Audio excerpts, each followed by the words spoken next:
Hello, नमस्ते। आज मैं आपके सम्मुख राष्ट्रीय कवि मैथिली शरण गुप्त द्वारा रचित साकेत महाकाव्य के नवम सर्ग से कुछ काव्य पंक्तियाँ, गीत, छंद आदि लेकर के प्रस्तुत हूँ। इस महाकाव्य में कवि ने उर्मिला के विरह का बहुत ही भावपूर्ण और सुंदर तरीके से चित्रण किया है। लक्ष्मण, श्री राम और सीता के वनवास जाने के बाद लक्ष्मण की पत्नी उर्मिला अयोध्या में अपने आप को किस तरह से व्यस्त रखती है, किस तरह से अपने प्रियतम की याद में वनवास की घड़ियों को व्यतीत करती है। प्रियतम के बिना उर्मिला सामाजिक कार्यों में अपने आप को बहुत अधिक व्यस्त रखती है और समय समय पर अपने प्रियतम की याद को प्रकृति के उपादानों के माध्यम से संजोए रखती है। ये जो छंद प्रस्तुत है, इस छंद में शरद ऋतु का चित्रण है।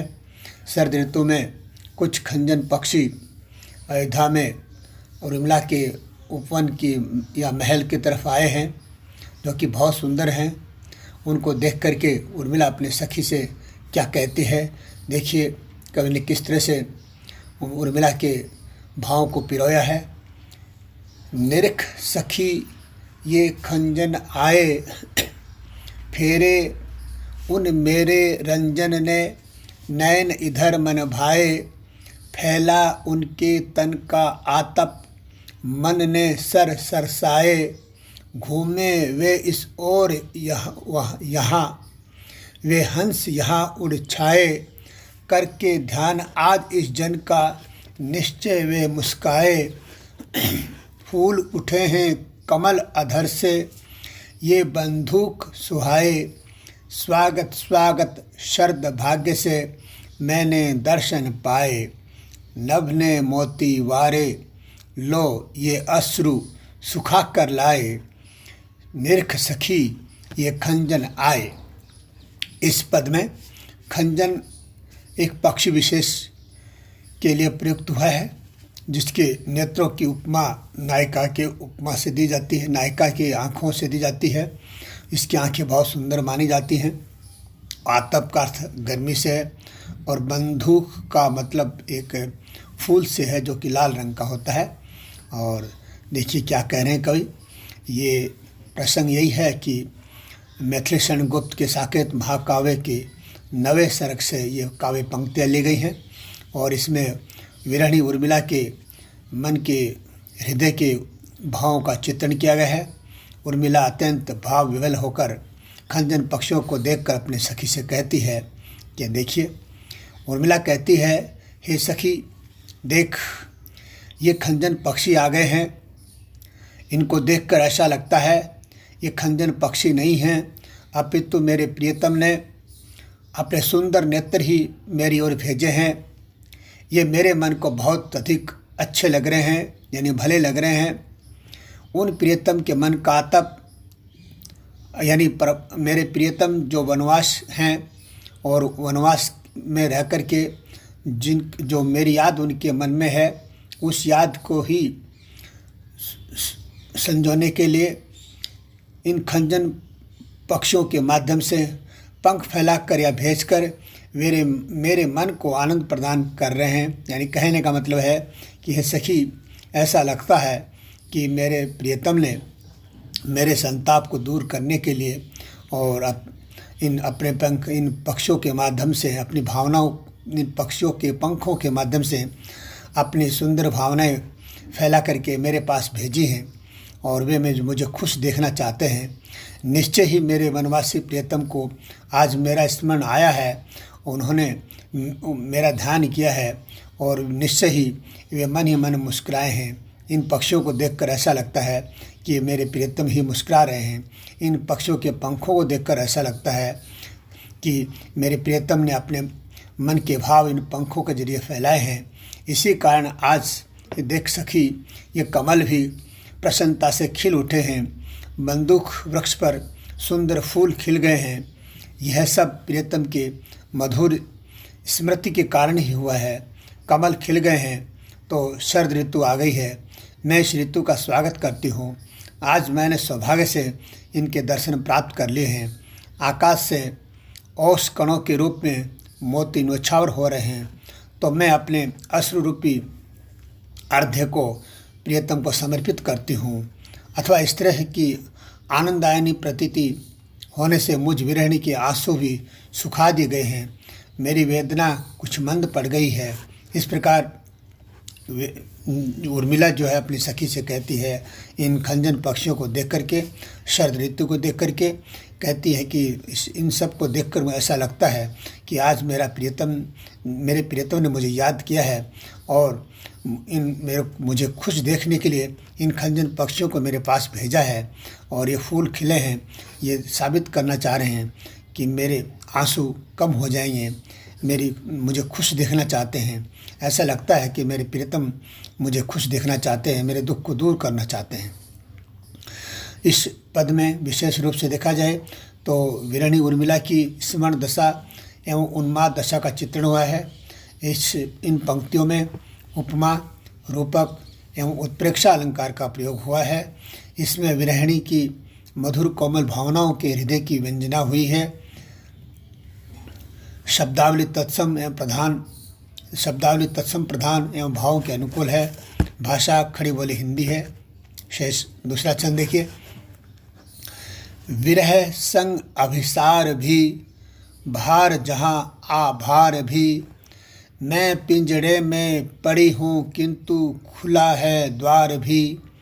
काल कठिन क्यों न हो किंतु है मेरे लिए उदार भी, जहाँ विरह ने मार दिया है किया वहाँ उपकार भी।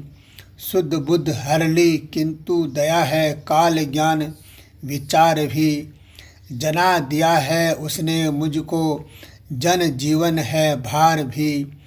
और मरण वह बन जाता है कभी ये का हार भी, जाना मैंने इस उर में थी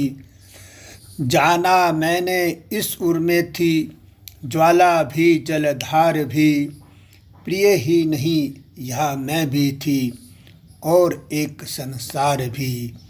विरह संग अभिसार भी, भार जहाँ आभार भी।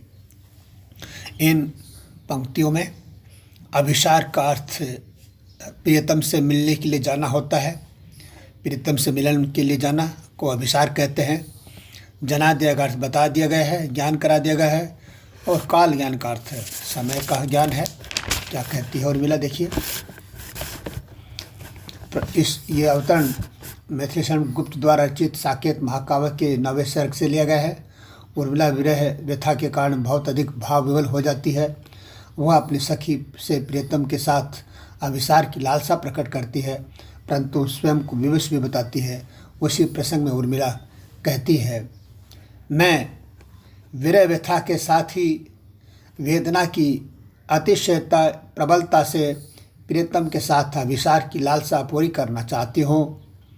वेदना के कारण मेरा जीवन मुझे भार स्वरूप प्रतीत होने लगता है, अर्थात मैं इसको अपना भार मानने लग गई हूँ। मैं घर रूपी पिंजरे में पड़ी हुई हूँ, फिर भी इसका द्वार खुला हुआ है।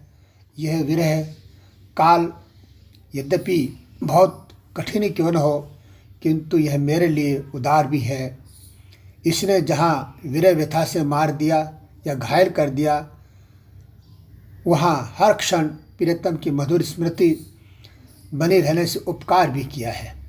विरह वेदना ने मेरी शुद्ध बुद्ध हर ली है, लेकिन इसने दूसरों के प्रति दया भाव रखना और भले बुरे समय का ज्ञान व विचार क्षमता भी प्रदान कर दी है। विरह वेदना से यद्यपि मरण भी हो सकता है, परंतु वह कभी हृदय का हार यानी अतिशय प्रियता भी नहीं बन सकता है। इस विरह वेदना ने मुझे ये बता दिया है कि जीवन सुखकारी भी होता है तो भार स्वरूप भी होता है। विरह वेदना के कारण ही मैं जान सकी हूँ कि इस हृदय में संताप की ज्वाला भी है तो प्रेम की दया आत्मीयता रूपी जलधारा भी है। इस वेदनामय संसार में प्रिय ही नहीं मैं भी थी। अर्थात कहने का मतलब उर्मिला का यह है, प्रियतम का मधुर स्मरण भी बना रहता है और मेरी आत्मानुभूति भी अपना अस्तित्व रखती है और विरह वेदना का एक अलग ही संसार चलता रहता है। इस छंद में विरह वेदना को एक और व्याकुलता बढ़ाने वाला तथा दूसरी ओर अनेक बातों का ज्ञान कराने से उपकार करने वाले चित्रित कर विरहिणी की मनोदशा की व्यंजना की गई है। दूसरी बात इसमें यह है कि इसमें अनुप्रास, दृष्टांत, उल्लेख, रूपक और काव्यलिंग अलंकार का प्रयोग हुआ है और छंद में गीतात्मकता है और भाषा वही खड़ी बोली हिंदी। इस छंद में कवि ने बताया है कि विरह दुखकारी होता है तो सुखकारी भी होता है। विरह में अनेक प्रकार के ज्ञान भी होता है, अनेक प्रकार की समझ भी बढ़ती है। यही भाव यहाँ उर्मिला के हृदय के यहाँ इस छंद में व्यक्त हुए हैं। अगला छंद देखिए। दोनों ओर प्रेम पलता है, सखी पतंग भी जलता है, हा दीपक भी जलता है। शीश हिलाकर दीपक कहता, बंधु वृथा ही तू क्यों दहता।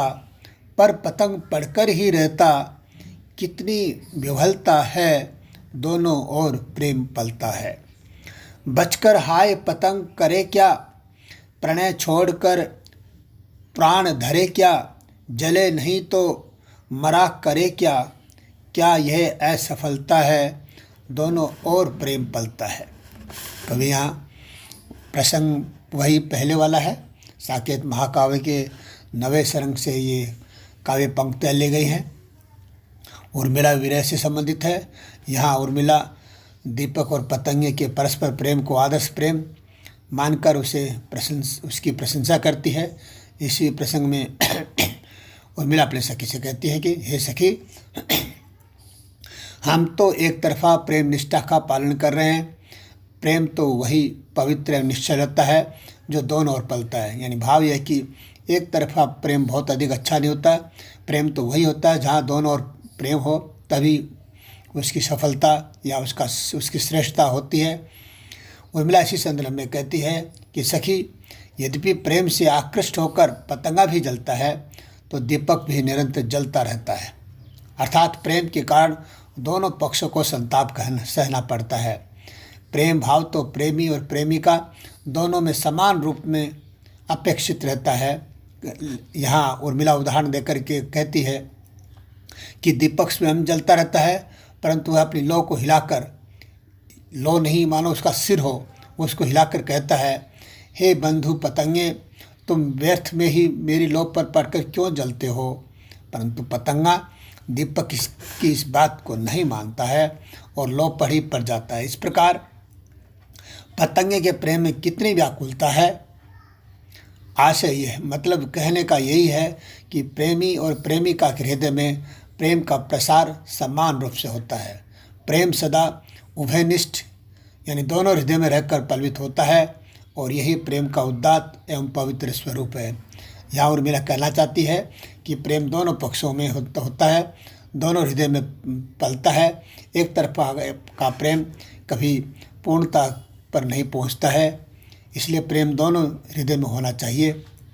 इसी प्रसंग में उर्मिला फिर आगे कहती है, दीपक से प्रेम करने वाला पतंगा उससे अलग नहीं रह सकता, इसी कारण वह बचकर करेगा क्या, क्योंकि वो दीपक से प्रेम करता है। अपने आप को बचाकर करेगा क्या। क्या प्रेम को छोड़कर प्राणों की रक्षा करना उचित है। क्या प्रियतम की खातिर जले नहीं तो मरना चाहिए। अर्थात प्रियतम के विरह में उससे दूर हो जाने से तो मरना अच्छा है। प्रेम को निभाने के लिए प्राणों का मोह नहीं करना चाहिए। जो ऐसा करता है वह सच्चा प्रेमी नहीं है, परंतु जीवन से निराश होकर प्राण त्याग करना तो प्रेम की असफलता ही मानी जाती है। इसलिए प्रेम दोनों ओर से बना रहे, तभी वह सदैव बना रहता है। यहाँ उर्मिला के कहने का भाव संक्षेप में यही है कि प्रेम दोनों ओर होना चाहिए। दोनों के हृदय में प्रेम पलता है, तभी वो पूर्ण प्रकाष्ठा पर पहुँचता है। एक तरफा प्रेम किसी काम का नहीं होता है। इस छंद में विशेष बातें देखी जाएं तो दीपक और पतंगे का दृष्टांत कवि ने देकर के उर्मिला की विरह व्यथा का औचित्य दिखाया है। लोक मर्यादा के कारण यदि लक्ष्मण का विरह प्रदीप्त नहीं दिखाई दे तथापि उसके हृदय में उर्मिला के प्रति प्रेम अवश्य है। अतः उर्मिला का हृदय विरह व्यथा से संतप्त रहता है, जो कि उचित है। दूसरी बात यह है, पतंगा दीपक की लौ पर बार बार पड़ता रहता है तथा अंततः वह अपने प्राण गंवा देता है। इस प्रकार वह प्रेम की खातिर अपना जीवन समर्पित करता है। तो पतंगा प्रेम के लिए अपने जीवन समर्पित करने वाला उदाहरण है। और इसमें जो अलंकार अगर देखें तो इसमें अनुप्रास, दृष्टांत, रूपक, समासोक्ति एवं आक्षेप अलंकारों का प्रयोग हुआ है। और इस छंद की जो तुकांत शैली और गीतात्मक पद योजना, भावानुरूप और शब्द मैत्री प्रशंसनीय है। और भाषा से जो है वो खड़ी बोली हिंदी है। इस प्रकार मैथिली शरण गुप्त ने इन छंदों में उर्मिला के विरह का चित्र करने का प्रयास किया। यहाँ दोनों पदों में प्रेम की महत्ता को प्रदर्शित किया है और कहा है कि प्रेम के लिए तो अपने आप को बचा कर रखने से कुछ नहीं होगा। प्रेम के लिए अपने आप को प्रेमी पर न्यौछावर कर देना ही जीवन का सर्वस्व है और यही प्रेम की महत्ता है। इन्हीं शब्दों के साथ शेष आगे के छंद फिर कभी लेंगे और मैं अपनी वाणी को विराम देता हूँ। आप सबको बहुत बहुत धन्यवाद।